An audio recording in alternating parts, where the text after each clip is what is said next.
Hello guys, मैं हूं आदर्श sir और आप लोग देख रहे हैं मेरा channel my N triple I T. आज का जो हमारा लेक्चर सीरीज होने वाला है ये हमारा सेकंड लेक्चर है, ठीक है, पाइथन सीरीज का। कल हमारा पहला लेक्चर हुआ था जिसमें हमने programming introduction to programming and algorithm को कवर किया था और फ्लो चार्ट के लिए हमने सेकंड लेक्चर के लिए रख दिया था, ठीक है। तो आज हम फ्लो चार्ट को कवर करेंगे, फ्लो चार्ट क्या होता है। तो जैसा कि आप लोग जानते भी होंगे, और फ्लो चार्ट क्या है? Flow chart is the graphical representation of the program. Flow chart क्या होता है? एक ग्राफिकल रिप्रेजेंटेशन होता है किसी भी प्रोग्राम का। जैसे आपको कोई प्रोग्राम बनाना है तो उसको हम क्या करते हैं, ग्राफिकली उसको रिप्रेजेंट करते हैं, ठीक है। यहाँ पे ग्राफिकली रिप्रेजेंट करने के लिए कुछ सिंबल्स भी होते हैं। तो सबसे पहले तो हम एक प्रोग्राम देखेंगे, लेकिन पहले सिंबल्स को समझ लेंगे, उसके बाद देखेंगे, जिससे कि आपको समझ में आए प्रोग्राम अच्छे से। तो जो फ्लो चार्ट के सिंबल्स होते हैं, अभी मैंने जो डेफिनेशन बोला उससे आप लोग लिख लीजिएगा, ठीक है। कॉपी पेन लेके बैठिएगा तो आप लोगों के लिए अच्छा होगा कि आप लोग समझ पाओगे अच्छे से, ठीक है। यहाँ पे सिंबल्स होते हैं। देखिए, हमारा जो फर्स्ट सिंबल होता है वो होता है ओवल का, ठीक है। इस सिंबल को फ्लो चार्ट के लैंग्वेज में टर्मिनल भी बोलते हैं। देखिए, टर्मिनल और ओवल, ठीक है। इसको दोनों नाम से जाना जाता है। इसका काम क्या है? Use for start stop. ये स्टार्ट करने और स्टॉप करने के लिए प्रोग्राम को यूज किया जाता है, ठीक है। केवल दो ही यूज में आता है, स्टार्ट और स्टॉप में। ये किसी भी फ्लो चार्ट में केवल एक ही बार, दो बार, सॉरी, किसी भी फ्लो चार्ट में दो बार कंपलसरी है। एक बार स्टार्ट करने के लिए स्टार्टिंग में, एक बार स्टॉप करने के लिए एंडिंग में। इसको दो बार से एक बार या तीन बार नहीं कर सकते हैं, ठीक है ना। तो इसका कंपलसरी यूज है 2 टाइम्स। उसके बाद होता है थर्ड नंबर पर आता है, सॉरी सेकंड नंबर पर आता है आपका ये पैरेललोग्राम, ठीक है। तो पैरेललोग्राम का जो होता है, इसका काम होता है इनपुट और आउटपुट को करने के लिए, ठीक है ना, यूज होता है। Use for input and output, ठीक है। ये या तो इनपुट लेने के लिए यूज किया जाता है या तो आउटपुट देने के लिए यूज किया जाता है, और तीसरे किसी काम में भी ये नहीं आता है, ठीक है ना। तो देखिए, ध्यान दीजिएगा, ये सब बहुत इंपॉर्टेंट है। इन सभी से बहुत सारे क्वेश्चंस बनते हैं, और अभी तक मैंने देखा है कि सभी जितने भी एग्जाम्स हुए हैं पाइथन के, इनफैक्ट सभी में इन सब से एक दो क्वेश्चन जरूर आए हैं। इस बार में तो शायद 3 या 4 क्वेश्चन बने थे ओनली फ्लो चार्ट से, वो इन सिंबल से, कि कौन सा सिंबल किस लिए यूज होता है। तो थोड़ा सा ध्यान से इनको देखिएगा। उसके बाद आता है थर्ड नंबर पर, ये जो शेप है ये भी आप लोग अच्छी तरह से पहचानते होंगे इस शेप को। इसे बोलते हैं रेक्टेंगल। तो ये होता है रेक्टेंगल। इसका यूज किया जाता है प्रोसेस के लिए, ठीक है। तो इसका यूज होता है, सॉरी ये क्या लिखा, प्रोसेस, ठीक है। तो जब भी आपके फ्लो चार्ट में कोई प्रोसेसिंग को परफॉर्म करना होगा तो वहां पे आप क्या यूज करोगे? एक रेक्टेंगल के सिंबल को यूज करोगे, ठीक है। ये 3 सिंबल्स हैं और लिखवाते हैं, पहले आप लोग इसको लिख लीजिए या स्क्रीनशॉट ले लीजिए, ठीक है।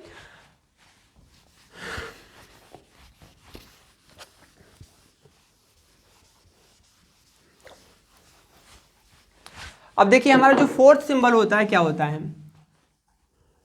फोर्थ सिंबल ये होता है हमारा एक डायमंड का सिंबल, ठीक है। डायमंड, या इसको काइट के नाम से भी जानते हैं, ठीक है ना, क्योंकि ये काइट के शेप का होता है तो काइट के नाम से भी जानते हैं। इसका यूज केवल 2 चीजों के लिए होता है। यूज फॉर डिसीजन, ये डिसीजंस के लिए यूज किया जाता है। अगर आपको किसी तरह का डिसीजन लेना है या किसी तरह का कोई कंडीशन देना है, तो यहां पे लिख दे रहा हूं कंडीशन का। तो किसी भी तरह का कोई डिसीजन या कंडीशन की जरूरत है तो आप क्या करोगे? डायमंड या काइट सिंबल का यूज करते हो, ठीक है ना। उसके बाद आता है 5th नंबर पर एरोज। ये देखिए, up arrow, down arrow, right arrow, left arrow, ये होते हैं एरो। ध्यान रखिएगा इन एरोज को रे भी बोला जाता है, मैथ में आप लोगों ने पढ़ा होगा रे। तो ये एरोज होते हैं या रेज होते हैं, क्योंकि ये वन साइड ही क्या करते हैं, आगे बढ़ते हैं, और सेकंड साइड इनका क्या होता है, स्टॉप होता है। तो ये होते हैं रेज। इनको जो बोला, इनका नाम तो रेज होता है, लेकिन इनका काम क्या होता है, डेटा फ्लो का, डेटा फ्लो, डेटा फ्लो, या कह सकते हैं कि जो आपका ये फ्लो चार्ट है, फ्लो चार्ट में इन्हें फ्लो लाइन के नाम से भी जानते हैं, फ्लो लाइंस। ठीक है, तो ये होती है डेटा फ्लो या फ्लो लाइंस। अब एक लास्ट सिंबल आपका बचा हुआ है, वो लास्ट सिंबल होता है, यहां पर लिख दे रहा हूं, सर्कल का। ये जो सर्कल है ये भी एक बहुत इंपॉर्टेंट रोल को प्ले करता है यहाँ पे। क्यों? क्योंकि ये एक कनेक्टर होता है। मतलब जब भी आप क्या करते हो, किसी एक फ्लो चार्ट को किसी दूसरे फ्लो चार्ट से कनेक्ट करने का काम करते हैं, तो वहां पे ये क्या होता है, ये कनेक्टर यूज किया जाता है। तो इस कनेक्टर का यूज करेंगे। ठीक है, ये आपके 6 सिंबल्स हैं फ्लो चार्ट के, जो बहुत ज़्यादा इंपॉर्टेंट हैं, और जितने भी फ्लो चार्ट बनाए जाते हैं वो मैक्सिमम इन्हीं सिंबल्स के यूज करके बनाए जाते हैं। ठीक है ना। फ्लो चार्ट बहुत इंपॉर्टेंट होता है, क्योंकि एल्गोरिदम के जस्ट बाद का प्रोसेस होता है। पहले एल्गोरिदम बनता है, फिर फ्लो चार्ट, उसके बाद ही आपका प्रोग्राम रेडी होता है। फ्लो चार्ट बनाने के बाद आपका जो प्रोग्राम होता है वो बनाना बहुत आसान हो जाता है, क्योंकि हम यहाँ पे पूरे प्रोग्राम को ग्राफिकल फॉर्म में बना के चेक कर लेते हैं कि हमारा प्रोग्राम किस तरीके का होने वाला है। आइए देख लेते हैं इसका एक कंपैरिजन एल्गोरिदम के साथ। ठीक है ना, तो इसको हम इरेज कर दें। देखिए यहाँ ये हो गए इसके सिंबल्स, तो हमने इसके सभी सिंबल्स का जो यूज था वो देख लिया। यूज देखने के बाद इसको थोड़ा सा हम एक प्रोग्राम देखते हैं जो कि एल्गोरिदम के साथ कंपेयर करके देखेंगे। तो देखिए प्रोग्राम लिख लेते हैं सम ऑफ 2 नंबर्स का। ठीक है, सम ऑफ 2 नंबर्स। ठीक है, इसका इस साइड में होगा एल्गोरिदम एंड इधर साइड में होगा आपका फ्लो चार्ट। ठीक है, देखिए एल्गोरिदम में सबसे पहले क्या यूज होता है, स्टेप, क्योंकि एल्गोरिदम स्टेप्स को फॉलो करता है, क्योंकि वो आपके किसी प्रोग्राम का एक ब्लूप्रिंट होता है। ठीक है ना, प्लान होता है। तो यहाँ पे क्या हो जाएगा, स्टार्ट होगा। पहले स्टेप में क्या करते हैं, इसको स्टार्ट करते हैं। सम करना है 2 नंबर्स का, तो सबसे पहले हम स्टार्ट किया, प्रोग्राम को हमने किया, और उसके बाद अब हमें अगर 2 नंबर्स को सम करना है तो 2 नंबर हमारे पास होने भी चाहिए। तो हम क्या करेंगे, take A and B, take A and B, हमने ए और बी को टेक किया। उसके जस्ट बाद का प्रोसेस होगा कि अब इसके ऊपर प्रोसेस को अप्लाई कर दिया जाए। तो ए और बी जब हमको मिल ही चुके हैं, तो हम क्या करेंगे, उनको सम नाम के एक वेरिएबल में ए और बी को बना के ऐड करके स्टोर कर लेंगे। तो देखिए हमारा थर्ड स्टेप क्या हो गया, प्रोसेस का, कि हमने क्या किया, इनको ऐड कर लिया। और 4th स्टेप क्या होगा, स्टेप नंबर 4, क्योंकि हम लोगों ने इसका सम कर लिया है, जो कि हमें सम नाम के वेरिएबल के अंदर मिल चुका है रिजल्ट। तो अब उस रिजल्ट को हमें देखना है।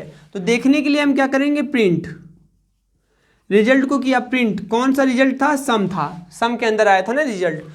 अब देखिए प्रोग्राम तो हमारा यही था कि हमें सम चाहिए था, हमें सम मिल चुका है। तो जब प्रोग्राम आपका कंप्लीट हो जाए तो हमें क्या करना होता है, प्रोग्राम को स्टॉप करना होता है। और यहाँ पे हमने कर दिया प्रोग्राम को स्टॉप। अब सेम प्रोग्राम हम फ्लो चार्ट में बना के देखते हैं कैसा होगा। पहला प्रोसेस क्या था, स्टार्ट करने का, तो हम फ्लो चार्ट में बोले ना स्टार्टिंग के लिए क्या करते हैं, ओवल का यूज करेंगे। तो देखिए इसमें लिखा है स्टार्ट।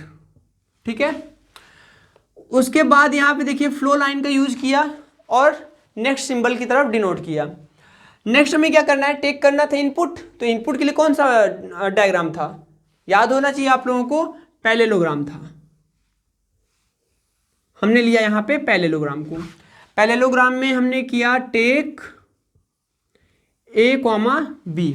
ध्यान दीजिएगा, ये कुछ स्टैंडर्ड कीवर्ड्स होते हैं या स्टैंडर्ड वर्ड्स होते हैं जो कि एक लाइन में, एक वर्ड में ही क्या करते हैं, पूरी लाइन को समेट के रखते हैं। तो आपको ऐसे ही कुछ स्टैंडर्ड वर्ड्स को यूज करना है, ठीक है। तो टेक ए एंड बी।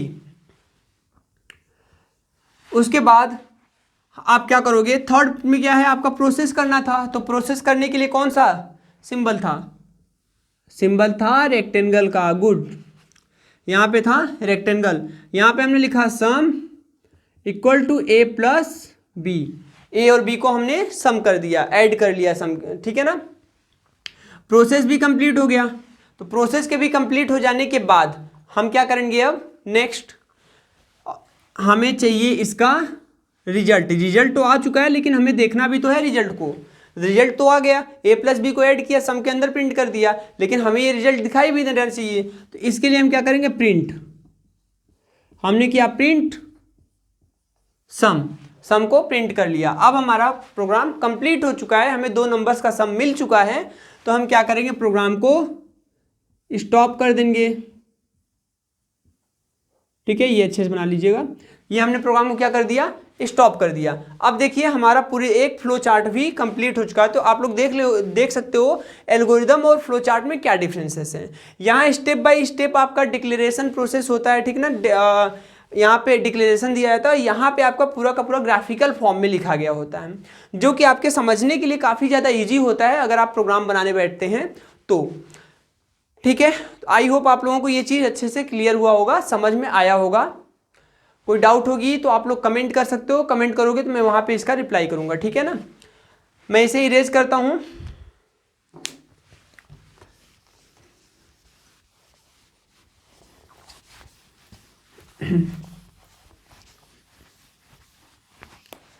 अभी मैं इधर का पार्ट इरेज नहीं कर रहा हूँ, उसका रीजन है मैं आपको बताता हूँ, क्योंकि अब हम लोग बात करने वाले हैं टाइप्स ऑफ प्रोसेसिंग की।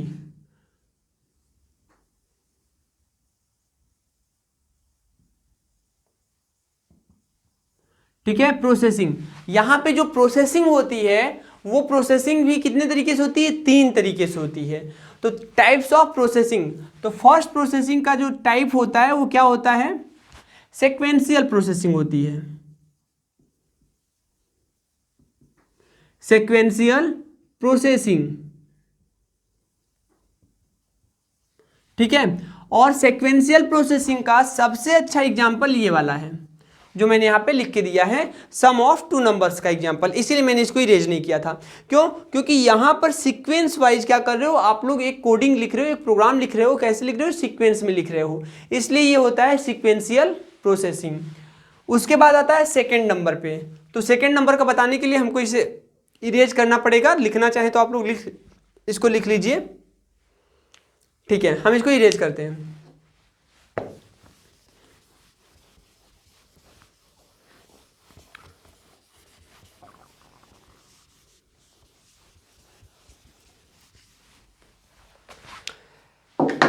सेकेंड टाइप है डिसीजनल,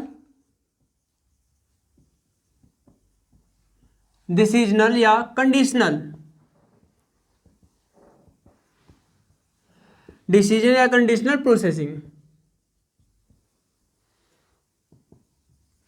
तो ये सेकेंड टाइप को हम समझ लेते हैं। यहाँ ये टाइप यूज होता है जब भी हम किसी भी फ्लो चार्ट में किसी तरह के डिसीजन को मेक करते हैं या फिर कंडीशन लगाते हैं, तो ठीक है। यहाँ पे देखिए एक क्वेश्चन हम ले लेते हैं, इसके लिए बहुत अच्छा क्वेश्चन बन जाएगा कि हम एक प्रोग्राम बनाएं, ठीक है, एक फ्लो चार्ट बनाइए जो चेक करके बताए कि जो नंबर है वो इवन है या ऑड है, ठीक है। तो इवन और ऑड, इवन ऑड को चेक करने के लिए एक प्रोग्राम हम बनाएंगे। देखिए ये प्रोग्राम हम कैसे बनाएंगे, यहां बना लेते हैं तो हमारे पास स्पेयर से पर्याप्त। देखिए हमने क्या किया, सबसे पहले नंबर पे एक प्रोग्राम को स्टार्ट कर लिया, ठीक है, फ्लो चार्ट को स्टार्ट किया। फ्लो चार्ट को स्टार्ट करने के बाद अब क्योंकि हमारे पास नंबर होगा तभी हम चेक कर पाएंगे कि वो इवन है या ऑड है, तो हम यहाँ पे फ्लो लाइंस का यूज करके सेकंड स्टेप में लेते हैं एक इनपुट। तो टेक एक्स, मान लेते हैं वो इनपुट हमारा एक्स है, ठीक है। तो एक्स को हमने ले लिया। अब हमें चेक करना है कि एक्स इवन है या ऑड है, तो उसके लिए हम लगाएंगे यहाँ पे कंडीशन। और कंडीशन के लिए मैंने अभी आप लोगों को बताया थोड़ी देर पहले कि कौन सा सिंबल यूज किया जाएगा, ये डायमंड सिंबल, ठीक है, जिसे काइट सिंबल भी बोलते हैं। तो यहां पर हम क्या करेंगे, चेक करेंगे x मॉड्यूलो 2 इक्वल 0। ये जो मॉड्यूलो है ना, इसे आप लोग नॉर्मली परसेंटेज के सिंबल के नाम से जानते होंगे, लेकिन प्रोग्रामिंग में इसको मॉड्यूलो बोला जाता है। और ये सिंबल बहुत इंपॉर्टेंट होता है क्योंकि ये सिंबल दो नंबर्स के बीच के रिमाइंडर को निकाल के लाता है सामने। मतलब x है, x को 2 से डिवाइड करेंगे, ये अगर ये सिंबल लगा देते हैं तो ये देखो पहले नंबर को दूसरे नंबर से डिवाइड करता है, ठीक है ना, भाग करता है, और उसके बाद जो भी उसका रिमाइंडर मतलब शेषफल होता है, तो रिमाइंडर होता है वो निकाल के लाता है। तो हम कह रहे हैं जो भी इन दोनों का रिमाइंडर होगा वो इक्वल होना चाहिए 0 के। और हम अच्छी तरह जानते हैं इवन नंबर वही नंबर होता है जिस नंबर को 2 से पूरी तरह से डिवाइड कर दिया जाए, ठीक है, कोई भी रिमाइंडर ना बचे। तो अगर रिमाइंडर नहीं बचेगा मतलब आंसर आएगा 0, तो ये नंबर क्या होगा, ट्रू होगा, हमारा कंडीशन क्या होगा, ट्रू। और इस सिचुएशन में हमारा ये जो नंबर है ये नंबर हो जाएगा इवन नंबर। तो हम यहाँ प्रिंट करेंगे इवन, ओके। बट अगर ये कंडीशन फॉल्स हो जाता है, मतलब इस नंबर को 2 से डिवाइड करने पर जो इसका रिमाइंडर बच के आ रहा है वो इक्वल नहीं है 0 के, इसका मतलब नंबर पूरी तरह से 2 से डिविजिबल नहीं है। और ऐसे नंबर्स जो होते हैं वो होते हैं आपके ऑड नंबर्स। यहाँ अगर कंडीशन फॉल्स हो जाता है तो यहाँ पर क्या प्रिंट होना चाहिए, प्रिंट ऑड, हमारा नंबर क्या हो जाएगा, ऑड। अब क्या देखिए, प्रोग्राम एक बार इधर आ रहा है एक बार इधर आ रहा है, तो क्या प्रोग्राम यहाँ पर और यहाँ पे दोनों जगहों पे एंड किया जाएगा, नहीं, हमने पहले ही बता दिया था कि एंड और स्टार्ट केवल एक बार किया जाता है। तो यहाँ पे हम क्या करेंगे, प्रोग्राम को यहाँ पर एंड करेंगे, ठीक है, स्टॉप करेंगे, प्रोग्राम को हमने कर दिया यहाँ पर स्टॉप, और ये सिंबल यहाँ से लाके ऐसे दिखाएगा और ये वाला सिंबल भी यहाँ से ऐसे दिखाएगा। मतलब अगर कंडीशन ट्रू होता है तो क्या होगा, प्रिंट होगा इवन और प्रोग्राम स्टॉप हो जाएगा, और कंडीशन फॉल्स होता है तो क्या होगा, प्रिंट होगा ऑड और क्या हो जाएगा, यहाँ पे स्टॉप हो जाएगा। इसी को हम बोलते हैं कंडीशनल या डिसीजनल। यहाँ पे हम डिसीजन मेक कर रहे हैं या कह सकते हैं कंडीशन लगा रहे हैं, ठीक है। ये होता है आपका second type of processing. Third type of processing को को जान लेते हैं क्या है, उसको भी केवल जानेंगे, उसका नाम क्या होता है, बाकी उसके बारे में अभी डिटेल में नहीं देखेंगे क्योंकि वो थोड़ा सा हाई लेवल का है। तो आगे के कुछ और लेक्चर्स को कवर करने के बाद हम उसके बारे में जानेंगे। तो लेकिन हाँ, नाम जान लीजिएगा, थर्ड वाले का क्या होता है, इटरेटिव होता है, ठीक है ना, इटरेटिव और रिपीटेटिव।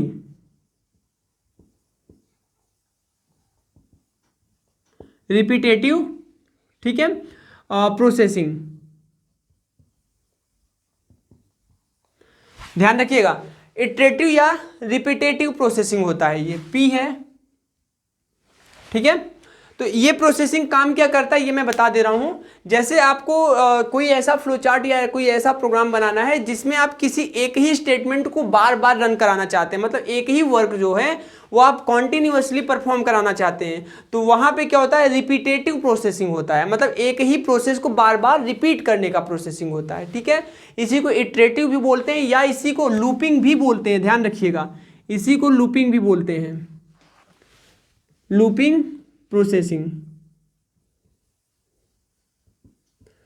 तो नाम फिलहाल तो ध्यान में रखिएगा क्योंकि क्वेश्चन जो आपके बन जाते हैं ज्यादातर नाम से ही क्वेश्चंस बन जाते हैं, इसलिए आप लोगों को ये चीजें ध्यान होनी चाहिए, ठीक है ना। आई होप आप लोग ये चीज अच्छे से समझे होंगे। और हमारा लेक्चर नंबर 2 यहाँ से खत्म होता है और यहाँ पे हम लोगों ने फ्लो चार्ट को पूरी तरह से कवर कर दिया, ठीक है। थैंक